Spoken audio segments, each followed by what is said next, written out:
I'd like to welcome everybody to today's presentation. Today we're going to be talking about cognitive behavioral therapy and irrational thoughts.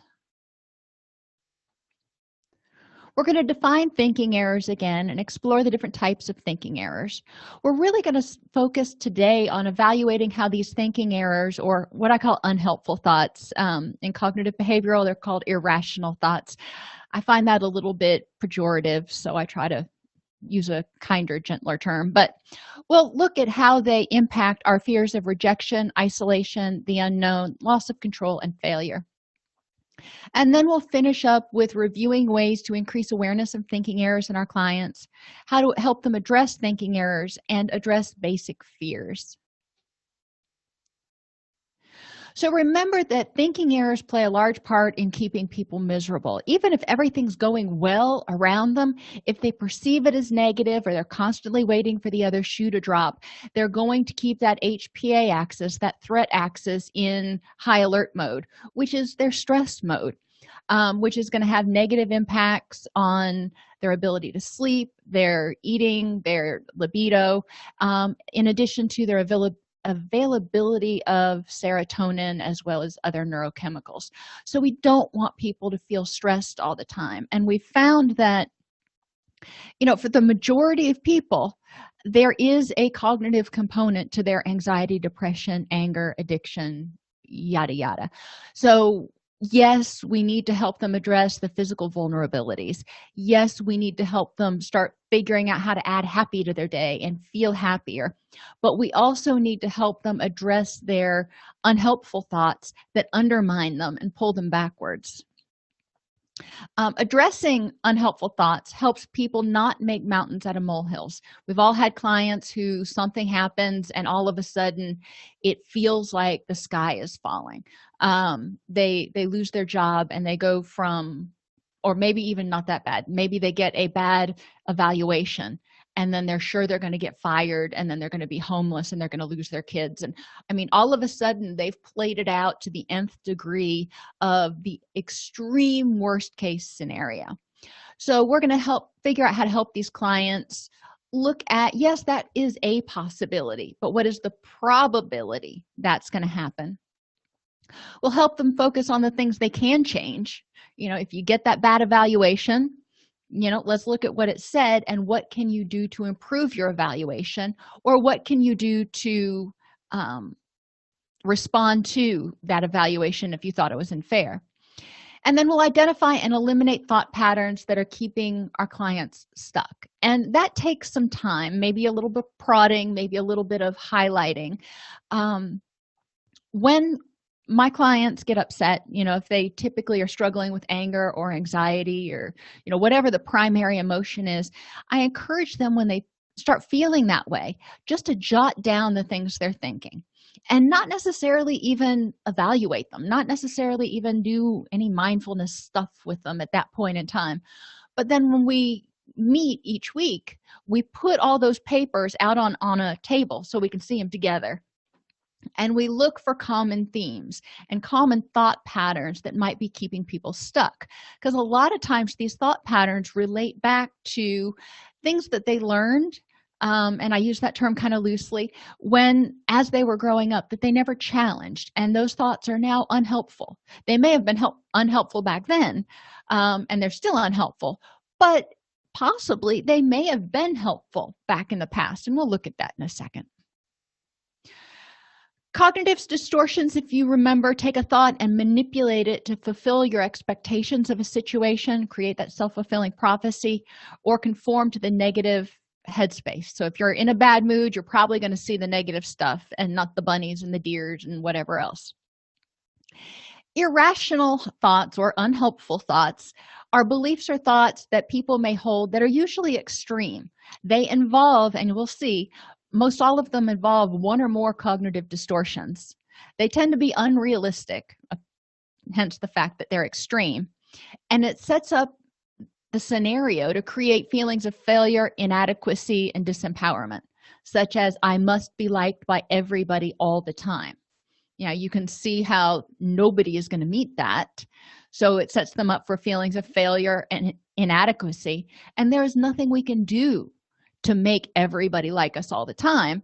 So we're setting ourselves up to feel disempowered and hopeless and helpless. So a note about irrationality or unhelpfulness. Something that is an unhelpful or irrational thought for an adult may not have been for a child. So based on the information the person had at the time and their cognitive development, their ability to look abstractly, it may not have been unreasonable. Think about an infant.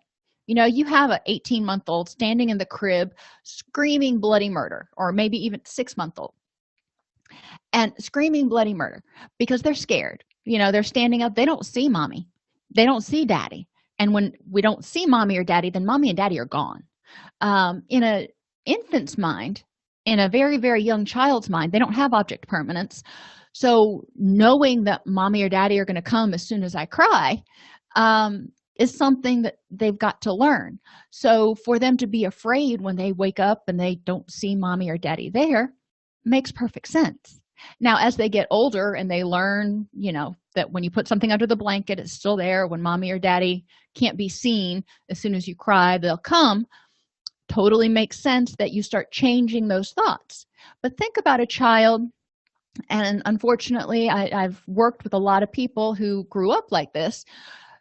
They would wake up and it was hit or miss whether mom or dad were going to be home, and they could have still been running around in diapers. Because mom and dad would put them to bed and then go out to drink, use, party, do whatever.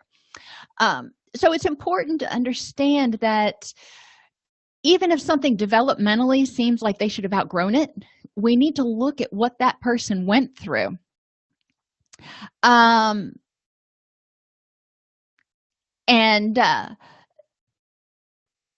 It's important to understand that thoughts need to be examined as we grow older, as things change. When we continue to hold a thought, to hold a way of thinking, despite the fact that it causes us harm and anxiety, that's when it becomes irrational or unhelpful. So we need to be able to examine that. So what are some of these irrational beliefs? If I make a mistake, it means that I am incompetent. That's one of the common irrational beliefs that we hear, that, if you Google irrational beliefs, that's going to come up. So where does that play out? Now, as a child, remember, young children think in all or nothing terms. So if they make a mistake, then they messed up. So they feel they are incompetent. And as adults, it's up to us to help them make that more specific, not as global, so we can help them see that they are competent with all these other things, but they may not be competent with respect to this particular problem or issue. So that's incumbent upon the parent, or as the child grows, hopefully teachers and other adults will help them see that they do have strengths in other areas, and one area of weakness does not mean they are a complete and utter failure. But if you hold this thought that if you make a mistake, you're totally incompetent, even if I make this mistake, I'm totally incompetent at my job. There's a lot of things we do in our job. So if you make a mistake, or if your strength is not in one area, my strength is not in group therapy. I do group psychoed wonderfully. Group therapy is not my strength. Does that mean I am completely incompetent as a therapist? No. It means that is not my strength. But we need to look at how this plays into our basic fears. If I think that if I make a mistake, I am totally incompetent, then that sets me up to reject myself and tell myself that I'm incompetent, and sets me up to expect rejection from other people. And when you're rejected from other people, you're isolated. If you're incompetent, then you may not know what you can do or how you will survive. You see how this can quickly spiral out of control. If you are incompetent, in general, people equate incompetence with failure. So we've got multiple of our basic fears, those things that trigger our fight or flight reaction, from this one statement. So one thing I encourage clients to do is to look at it and say, okay, now I hear that you made a mistake doing this, so are you incompetent at everything? And generally they're going to be like, no. Okay, so you made a mistake and you screwed this thing up. Does it mean you have to stay incompetent, or is it something that you can change? What parts of this do you have control over? So encouraging them to look at what they do well and what they do have control over, and how they can turn this failure into a learning opportunity instead of seeing it as a devastation. When somebody disagrees with me, it's a personal attack. Now think back to those cognitive distortions and how personalization is a cognitive distortion. When we take something and assume it's all about us. When somebody disagrees with me, yeah, it may be a personal attack. It could be. However, it also may be that the other person has a different opinion and is asserting that, and you are taking it as a personal attack. So it's important to encourage people to look at what happened factually and then examine what hypothetically could have been the motivations of the other person. I must be liked by all people. Again, we talked about this on the last slide. This is not realistic. So when our clients are holding this, and I've worked with a lot of clients who wear their heart on their sleeve, and if anybody doesn't like them, it's just devastating. It cuts them to the core, which makes them feel rejected, makes them fear that other people are going to reject them. If this one person doesn't like me, then maybe everybody else is going to eventually turn against me too. They feel a loss of control because they can't make that person like them. And they may feel like they failed because they're not liked by all people. So again, we look at how realistic is this? How many people do you know that are liked by everybody? Absolutely everybody.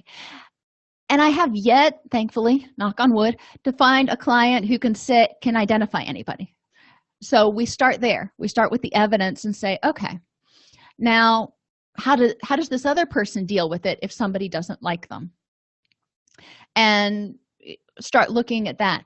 We also look at who does like you, because most people can say, yeah, I'm a generally good person, I've got a few friends. If they tend to be more introverted, they're not going to have 50 friends, but they can probably identify 2 or 3 people that are friends that like them, however you want to put it. So we start looking at that, and then we start looking at the value of those relationships. You know, if this person that you run into every other week when you go to the bank or wherever it is doesn't like you, how important is that in the big scheme of things versus your best friend who you talk to every other day? You know, if this person over here doesn't like you, does it have an impact on your life? Another statement, my true value depends on what others think of me. Okay. For me, I often start out asking them if that is something they tell their children. You know, is that what you want your kids to believe, that if other people don't value them, then they're not of value? And they usually look at me cross-eyed and say, no. Okay, so what makes you valuable? What makes you a valuable human being? And that can get into spirituality, that can get into a lot of different things, but we start talking about why is it important to have the verification or validation from other people versus themselves. And a lot of times it comes down to they can't validate themselves because they either don't know or don't like themselves very much. So their true value depends on what others think of them because they can't validate themselves, which leads back to self-esteem work. So they can say, you know what, I'm all that in a bag of chips, and if you don't like it, tough tiddlywinks. If I'm not in a relationship, I am completely alone. Back to those cognitive distortions. All or nothing. If I'm not in a relationship, then I am completely and totally and utterly alone. Really. So we want to look at what does alone mean, and what's the difference between alone and being lonely. And I generally start there, because you can be lonely in a room full of 50 people. and you can be lonely by yourself, but you can only be alone by yourself. So do you have anybody that you spend time with, that you might like to spend time with? What could you do to resolve the aloneness? And when you are in a relationship, do you feel alone, and do you feel lonely? A lot of times people say when they were in their relationship, they felt lonely anyway. So we start talking about, do you want to be in a relationship just to not be by yourself, or are you trying to not feel lonely? And if you're trying to not feel lonely, what do we do about that? Usually loneliness comes back to lack of a relationship with self and feeling like that a need for external validation, and that need to have somebody else tell you you're okay and you're worthy of breathing the air. Sometimes it can go into, again, areas of spirituality. And are you actually alone? Success and failure are black and white. There's no gray. Well, that's a cognitive distortion 101, looking at all or nothing thinking. Success, you can succeed at things and it may not be 100% success. I have had many occasions where I have achieved a goal and I've achieved it successfully, but it hasn't had all of the ramifications that I had hoped. I've written a SAMHSA grant and we've implemented it, and it didn't quite play out the way I envisioned it. Did it mean it wasn't successful? No, but it did mean that it didn't quite meet what I had hoped. So is it 100% of a success? Probably not. Most things we do have room for some sort of improvement. Failure is the same way. Sometimes you can fail at something, but you can develop a skill along the way. You can verify your confidence. You can turn it into a learning opportunity. So it doesn't have to be a failure, a flop, and nothing good can come out of it. Encouraging people to walk the middle path and look for, when there is failure, encourage them to look for what went right. This weekend we were hit by a tornado, and I woke up in the morning and we had lost 300 feet of fencing and the property was a disaster, and I was just like, so I could see and look at that and say, that was a total loss. But yes, the property was kind of torn to bits, but none of the animals were harmed. So I was able to look at kind of the gray area and try to find the positives. Success and failure and kind of all that goes together with not looking at extremes, because most of the time things don't go 100% the way you expected. Nothing ever turns out the way you want it to. Anytime somebody tells me you always, it never, uses the all or nothing terms, the first thing I do, and most of my clients stop themselves as soon as they say it and start looking for exceptions, because they know that's going to be my first question. Nothing ever turns out the way you want it to. And I usually respond with, I hear this really went south on you. However, what things have turned out the way you wanted them to? So I want to encourage them to look at the fact that there is hope, and some things will turn out somewhat helpfully. If the outcome was not perfect, it was a complete failure. So again, back to this, success and failure is black and white. It either goes 100% the way you want, or it's 100% failure. Nothing's ever 100%. Even think about going to school. When you were in school and taking tests, if you got less than 100 on an exam, maybe you got a 94. Oh my gosh, a 94. It was still an A. You got a 94. So was that a failure because you didn't get 100%? So think of examples that you can give your clients that are relatively non-threatening, but that they have experienced. Everybody I know has experienced getting a test graded. So they can, kind of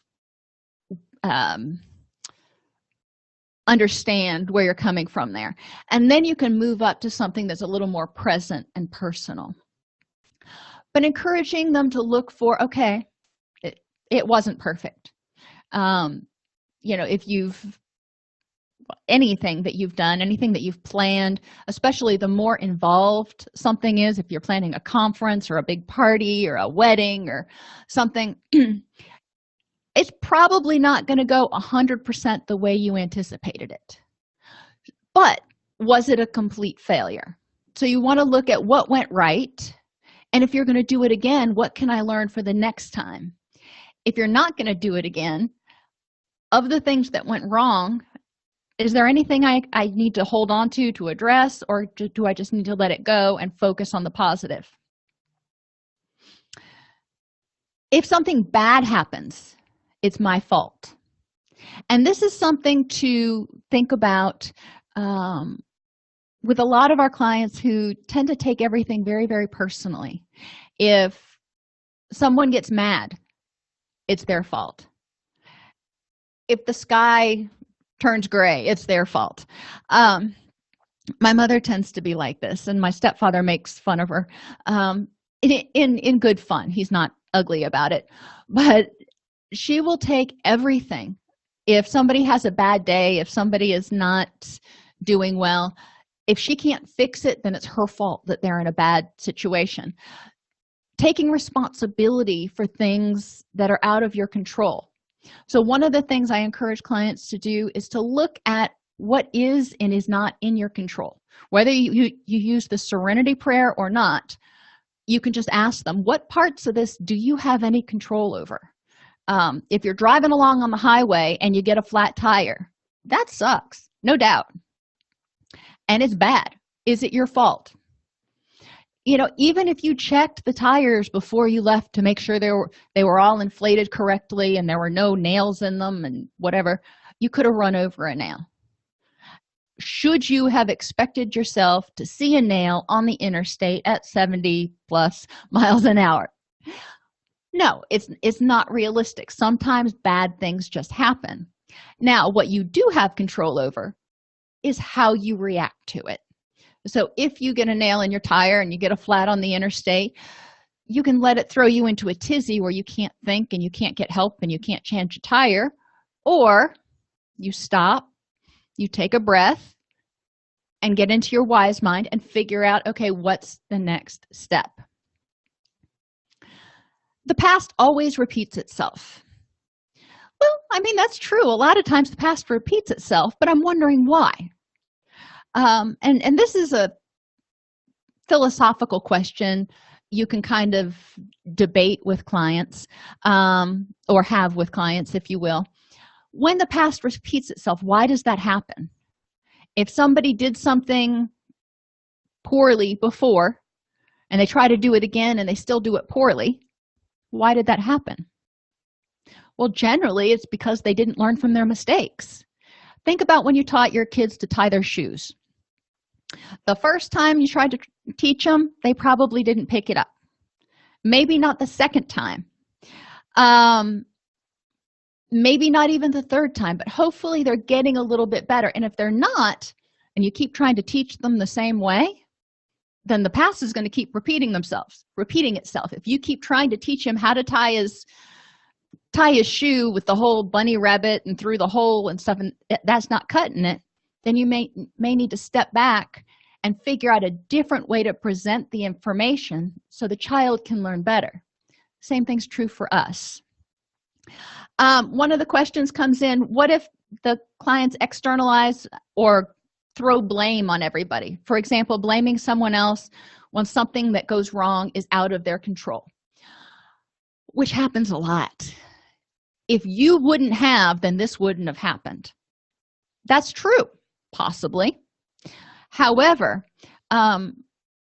in addiction recovery, and I always take it into mental health too, because I do both. When you point one finger out, or actually two fingers out because the thumb is kind of sticking there, you've got three fingers pointing back at you. And my first supervisor drove this home for me when I first became a supervisor. And something happened and we had a grievance filed on our unit, and I got called into his office, and I walked in, and the first thing he said to me was, "What did your staff do to bring this on?" And I stepped back and I said, "Excuse me, what did my staff do?" And he said, "Yes, the clients are not going to file a grievance unless they became unhappy. So about what did they become unhappy and why? And then we can evaluate, everybody's part in it."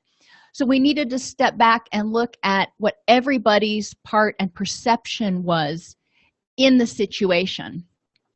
Because sometimes, well, a lot of times, people in the same situation, in the same argument, have totally different perceptions about what's going on.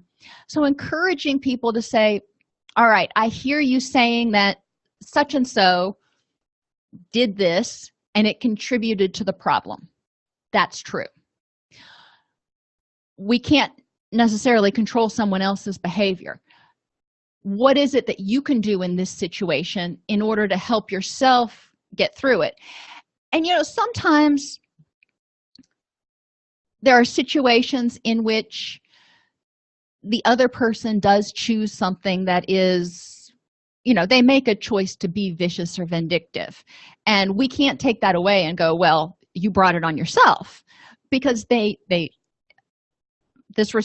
interaction is a two-way street. We can't address, if this person acted this way, how can you react in a way that is self-preservatory, helpful to yourself. And the example I'm thinking of is if you're working with a couple and one spouse cheats. You can't, well, you can, but you wouldn't likely go, well, what did you do to make him go do that? Not a real good step in the right direction there. Or if a spouse goes out and starts using cocaine, relapses, and you look at the non-using spouse and you go, well, what did you do that made him go use? That person has to take responsibility for their behavior, whatever it was that they did. But the other person needs to figure out, is this a healthy situation for me to be in? If this situation keeps happening, is there something I'm doing that's putting myself in the middle of it? Sometimes people are not bringing it on themselves, in that they're bringing on harm and doing things that are ugly to other people, but some people are attracted, for example, to others who desperately need rescuing and desperately need help. So we might look at it and say, maybe it's the type of person that you're attracted to, and we'll look at why they might be attracted to that type of person and how they might be getting into this kind of a situation that is so hurtful and so harmful.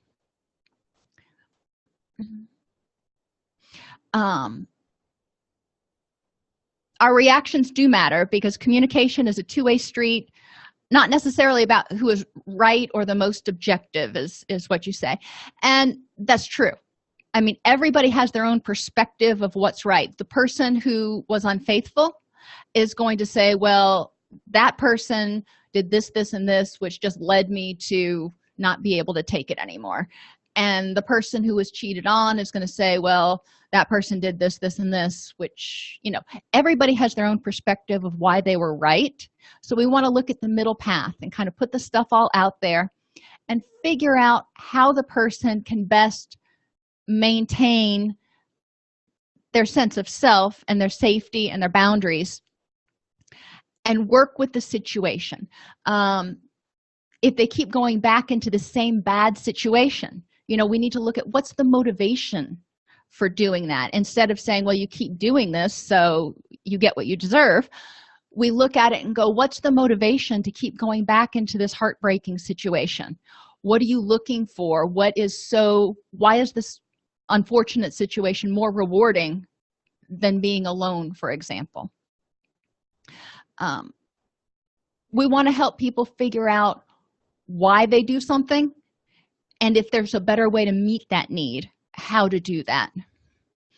A lot of times we can look back to their family of origin, look back over their history and see similar issues and they may be trying to replay and master something from the past that they didn't master in the past, whether it's abandonment or surviving being victimized or whatever it is. We know that sometimes people will set up a situation where they, in some way or another, try to replay it until they come out victorious.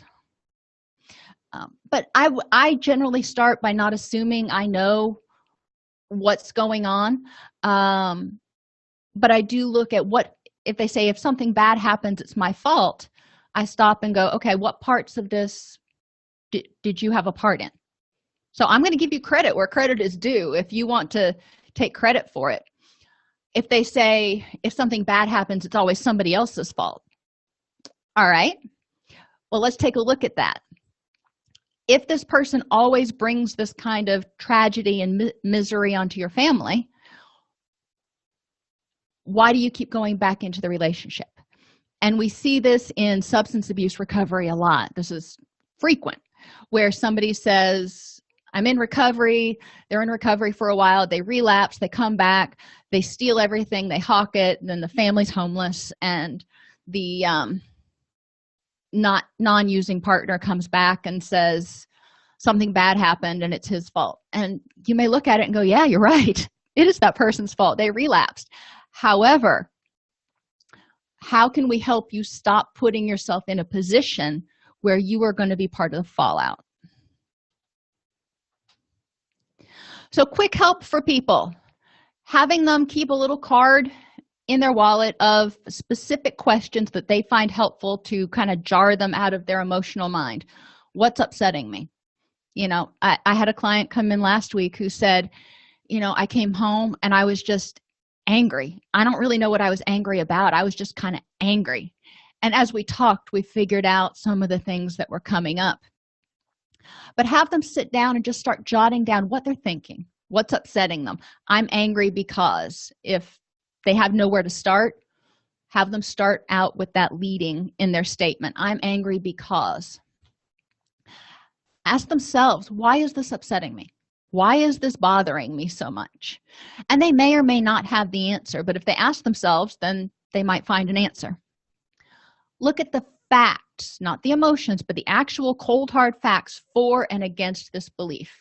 You know, if you believe that somebody was completely unfair to you when you got your evaluation, or your best friend, you think she was talking behind your back, what are the facts for and against? How do you know this happened? Do you just have rumor mill stuff? Do you just have an inkling because somebody else said something snarky to you, so you think your friend was talking behind your back?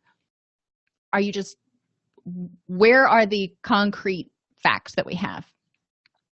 Am I reacting based on facts or feelings? So if you don't have facts, then obviously you're reacting on feelings. If you do have facts, sometimes we look at the facts and they say one thing, but our feelings tell us that we should be angry, we should be appalled, we should be incensed about something. And so that's how we're feeling right now. And when we step back and really look at the facts, we're like, you know what? I was a little off base. You know, that was more like an irritation than a earth-shattering event. What cognitive distortions am I using? When you go through your cognitive distortions group, when you go through your irrational thoughts group, have people write down or give them worksheets that have the common cognitive distortions. You can even Google them, and there are cognitive distortions handouts. And have them just kind of review those when they're having a anxiety moment or an anger moment, and figure out if their thoughts are extreme, if their thoughts are overly negative or overly personal, so they can at least identify that that's what's going on. When they start doing these activities, which are very cognitive, it gets them out of their, or gives them time to get out of their emotional mind and into their wise mind.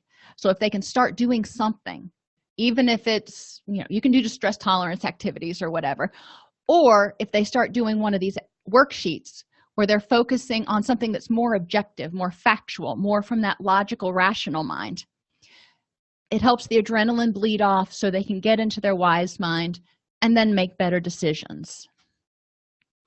Just like with cognitive distortions, we have the ABCDEFs. The activating event, what happened? So if you and your friend have a fight and the consequences are you're devastated. Okay, so what are your beliefs that are leading you to be devastated? That you have to be liked by everybody all the time, that you're never going to have another friend like that again, that you are unlovable. Just have them start listing all those thoughts. And then dispute them by looking at them and evaluating them for cognitive distortions and evaluating them for reality.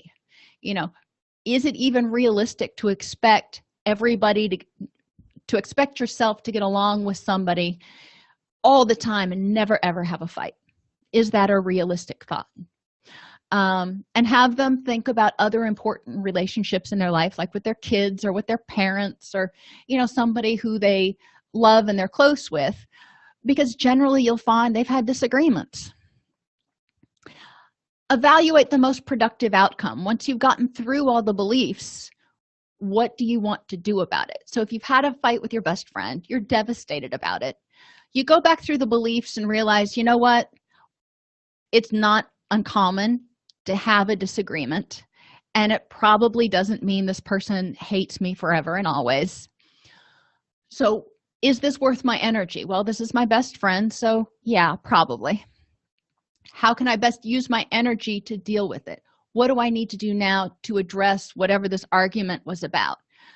Initially, the person was upset because of the fight, but once we've gotten through it and recognized that, all right, basically everybody's going to occasionally disagree. So is this relationship important enough to work through this? The person answers yes. We say, okay, so what's the first thing you need to do to try to work through this disagreement? Use self-talk constructively to challenge statements. Effective challenge statements make the person feel better. So if they think, oh my gosh, this is the worst thing ever, what's the evidence? What is the evidence this is the worst thing that's ever happened? Most of the time, that's not true. I mean, it could be scary as all get out. But is it the worst thing ever? What is so awful about it?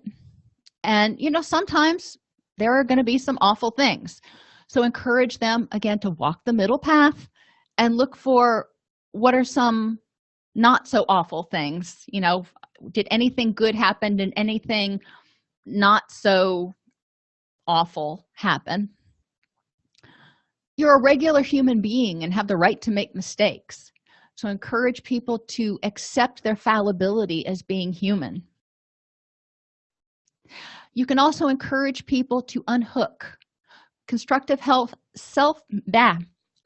self-talk can help people step back. Instead of saying, I am a complete and utter failure, they can say, I am having the feeling right now that I am a complete and utter failure.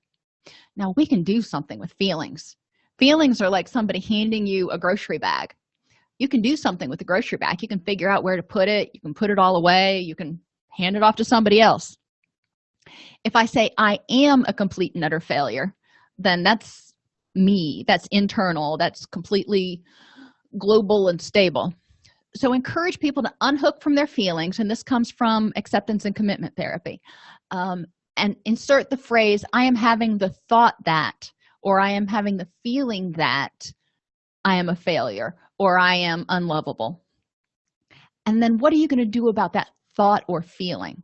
Because that empowers people. Most people, once they say that, they're like, oh, I can do something with a thought. I don't have to think that again. I can do something with a feeling. I can choose not to feel that. Distress thoughts worksheet. So ask them, what is the evidence? Ask them if they're assuming causation when none exists. Sometimes we assume that because we did X, Y happened. And there could be a whole bunch of different reasons.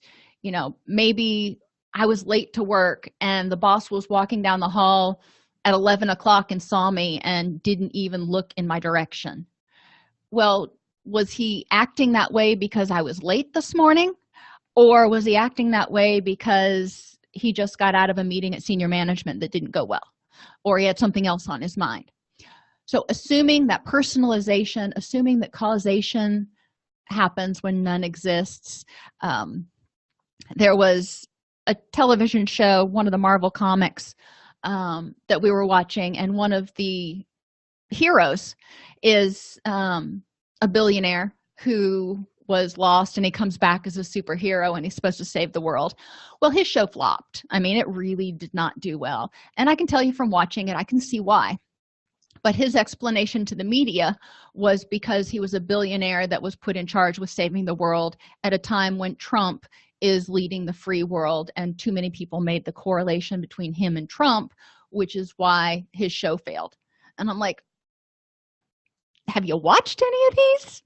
But so looking at how people arrive at their conclusions and helping them evaluate whether they're drawing correlations, there is a similarity, or causation. This happened, so this must happen. Am I confusing thought or feeling with fact? Sometimes I can have a thought that this is the worst day ever. Is that the facts? It can't be a thought, but when I look at the evidence, do I have facts to support it? Am I close enough to really know what's going on? A lot of times we can get upset about things that we have no clue really what's going on kind of behind the scenes, or how bad it is, or how good it is, or what the motivations are. So do I have all the information I need to make an educated decision? Am I thinking in all or none terms? Am I using extreme words like always or never? We've already talked about how to address those. Is the source of information credible? What you think you remember from a conversation you had when you were drunk last night, probably not as credible as, a conversation you had when you were not under the influence. Information from your best friend may be more credible than information from a complete stranger. I don't know. But you have to evaluate, based on past history and experiences, how credible is this source of information? Am I confusing low with high probability scenarios? And, I'm going to stop here and say that your clients, my clients, don't have the temperament, don't have the patience to go through each one of these. What we need to do as clinicians is identify the 3 or 4 maybe distressing thoughts, questions that seem to apply to our clients, or have them go through this a few times and identify the 3 or 4 that seem to apply most often, and put those on the note card. Because if you ask them to go through 15 questions every time they get upset, they ain't gonna do it. Make it small, make it simple. But sometimes we do have people that when something happens, they focus on the worst possible scenario outcome instead of the most probable outcome. Am I focusing on irrelevant factors? Sometimes instead of focusing on the task at hand, we focus on, all these other superfluous things. Is thinking this way getting me closer to what I want? Sometimes things are accurate, and sometimes you've got to decide whether holding on to those thoughts is getting you closer to your goals or keeping you stuck. Sometimes it's worth letting something go. What are the advantages or disadvantages of thinking this way? That saying that everybody leaves always. Well, the advantage is you don't ever expect anybody to stay around. The disadvantage is you always feel somewhat isolated. And there are more advantages and disadvantages. But if somebody has a consistent way of thinking that tends to be somewhat negative, or doomsaying, when something good happens, I always wait for the other shoe to drop. Look at the advantages and disadvantages of thinking that way versus thinking the opposite. and encourage people to ask themselves, what difference will this make? Whatever this issue was that got me upset, what difference will this make in a month or in a year? So if somebody doesn't return your phone call, or if you don't get a job, or if you have a fight with your best friend, or if you break up with somebody, yes, it hurts right now. In the big scheme of your life, what difference will this make, for good and or bad, in a month and in a year? So encourage them to figure out how impactful. It may hurt a lot right now, or it may seem terrifying right now. Most of the time, people will say, in a month it's still going to be pretty depressing or pretty scary, but in a year I think I'll have my balance back. So group activity. List thinking errors that we've discussed, each one, like I have to be liked by everybody all the time, on a sheet, and have your group go around, and for each thinking error, have them identify competing responses. For example, I need to be liked by myself most of the time, because 90% of people, and I'm spitballing here, the majority of people don't like themselves all the time. Sometimes we look at ourselves and we're like, really, that was an awful thing to do. I would love it if our clients loved themselves 100% of the time, but I'm trying to be realistic here. So encourage them to find rebuttal statements for each of the irrational thoughts. And hopefully, if you've got a reasonable sized group, if you've got 12 people, you can have at least 4 rebuttal statements for each irrational or unhelpful thought. Help them identify, they can also go around for each of the thinking errors and identify where they learned those. Who told you that you have to be liked by everybody all the time, or that if something happens, it's always your fault? And some people may have been taught this when they were growing up, so they need to evaluate, is this still true? If it is, how do I deal with it? And if it's not, how do I let go of it?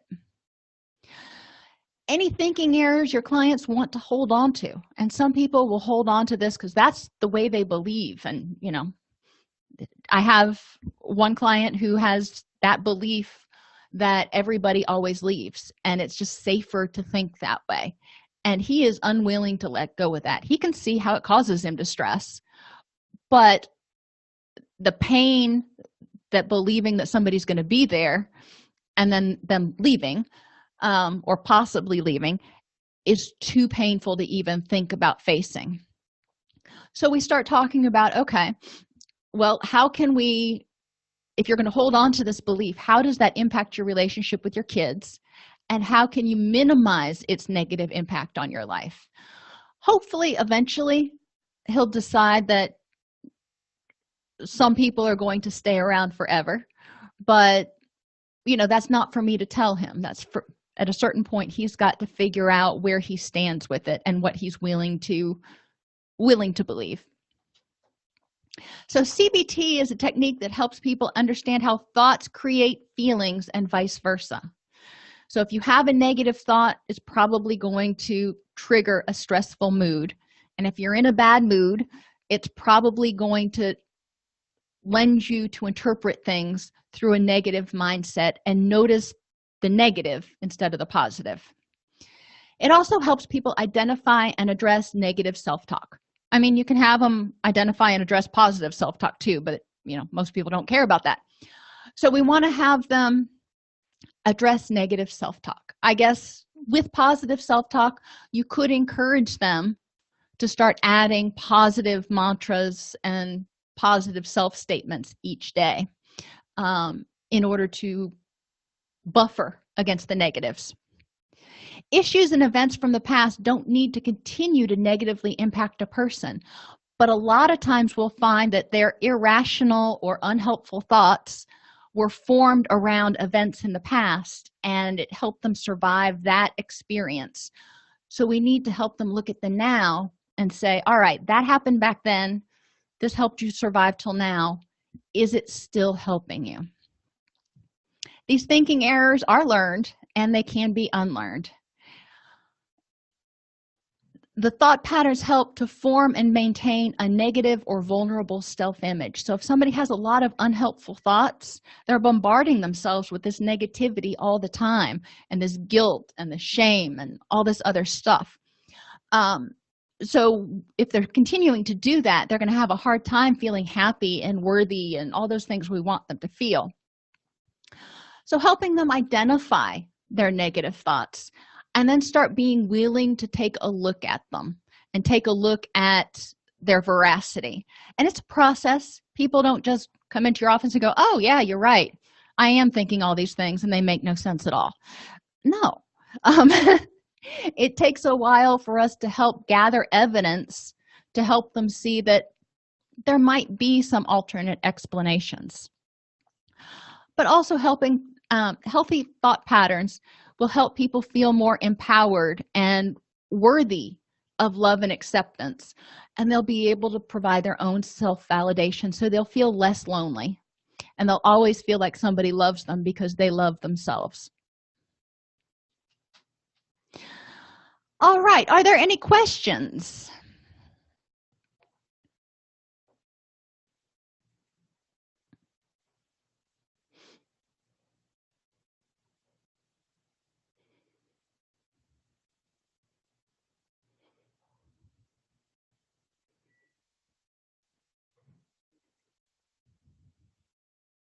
I will look on the I will sign in as a participant or a viewer in a few minutes and see what y'all see. There should be a drop down on your chat box where you can send a message to all panelists or to everyone, so you should be able to interact with everybody as always.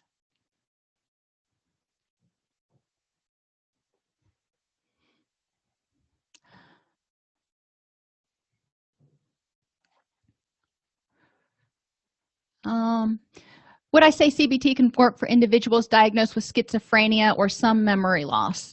CBT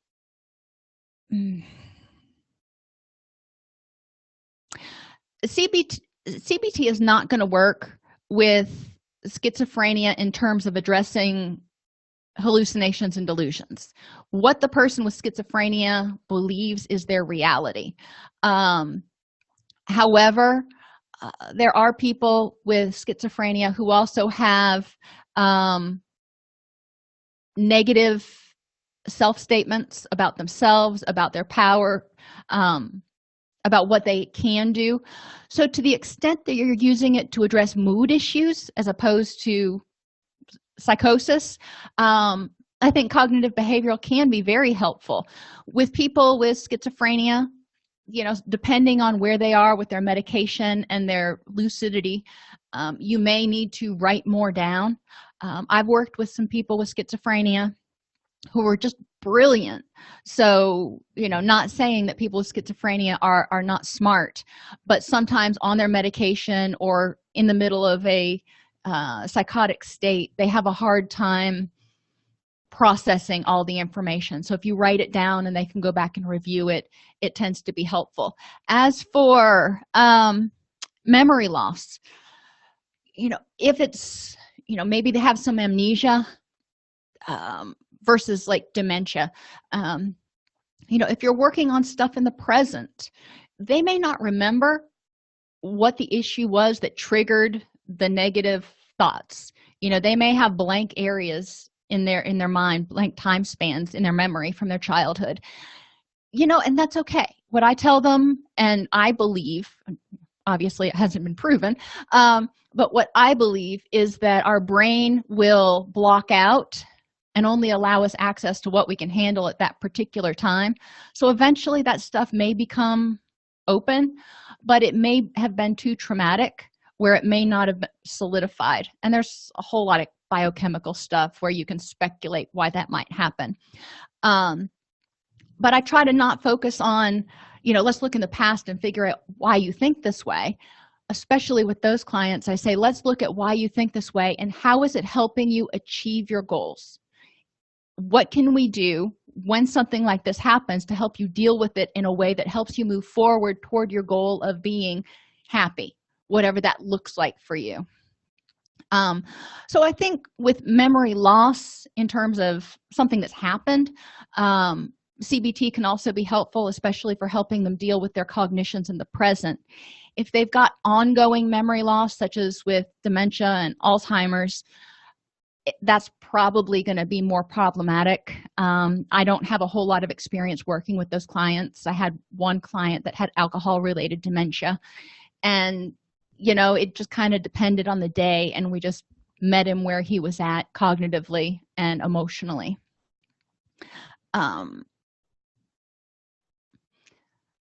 I do not presently have more activities for groups on this, but I will certainly put some together and make them available in the additional resources section of this class, and I'll find a better place to put them on the AllCEUs website.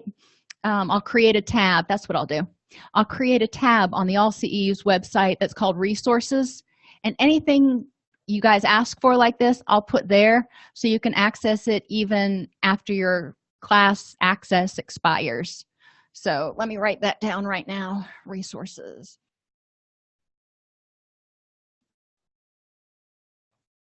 So I'll do that this afternoon.